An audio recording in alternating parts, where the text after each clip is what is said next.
372 votos favoráveis e 108 votos contrários. Uma margem bastante confortável, se olharmos apenas os números frios para o governo federal em um projeto que é considerado vital, prioritário aí para essa atual administração. O pessoal quer sempre saber aqui de quem são esses méritos. A gente pode atribuir os louros desse intervalo aí confortável a Lula, a Lira, Fernando Haddad, alguma outra figura em Brasília? Como que o senhor avalia essa tramitação e essa margem, professor? Olha, eu acho que na realidade todo mundo aí tem, de certa maneira, méritos nessa aprovação, né? Se a gente considerar que essa era a agenda de todos eles.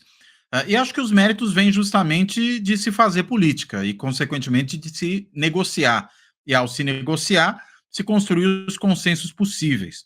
Eu entendo que esse é um congresso, e todo mundo tem visto isso, muito mais à direita do que foram todos os congressos no Brasil desde a redemocratização. Isso vale tanto para a Câmara como para o Senado Federal, o que torna para um governo como o governo do presidente Lula muito mais complicado fazer avançar a sua agenda preferencial, que seria, digamos, uma agenda mais à esquerda, uma agenda mais progressista.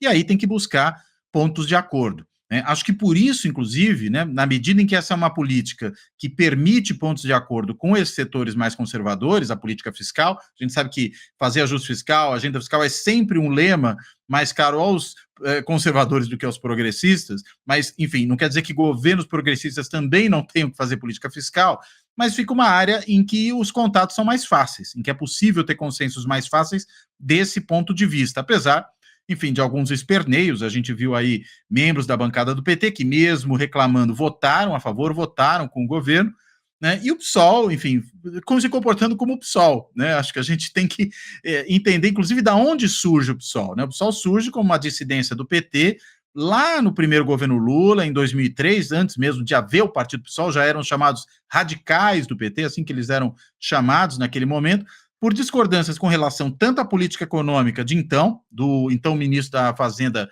Antônio Palocci, que tinha o Marcos Lisboa como seu secretário de política econômica, e também de algumas reformas que eram propostas pelo governo naquele momento, como a reforma da Previdência.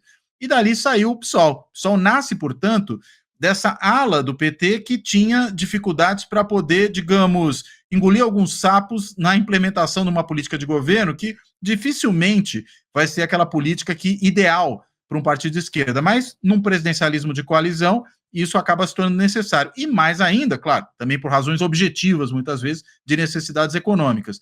Mas também, claro, nesse momento em que é um presidencialismo de coalizão ainda mudado, com presidente mais fraco, Congresso mais forte, isso estruturalmente e circunstancialmente, ainda que isso possa se manter, não sabemos por quanto tempo, um Congresso muito mais conservador do que havia. Resultado, ou o governo se aproxima das preferências que lhe permitem obter maioria nesse Congresso, ou ele não vai aprovar nada. E acho que é isso que faz com que essa política fiscal não seja do agrado de muitos petistas, que não obstante votaram a favor, e não sendo do agrado dos psolistas, fez com que eles votassem junto com a oposição bolsonarista.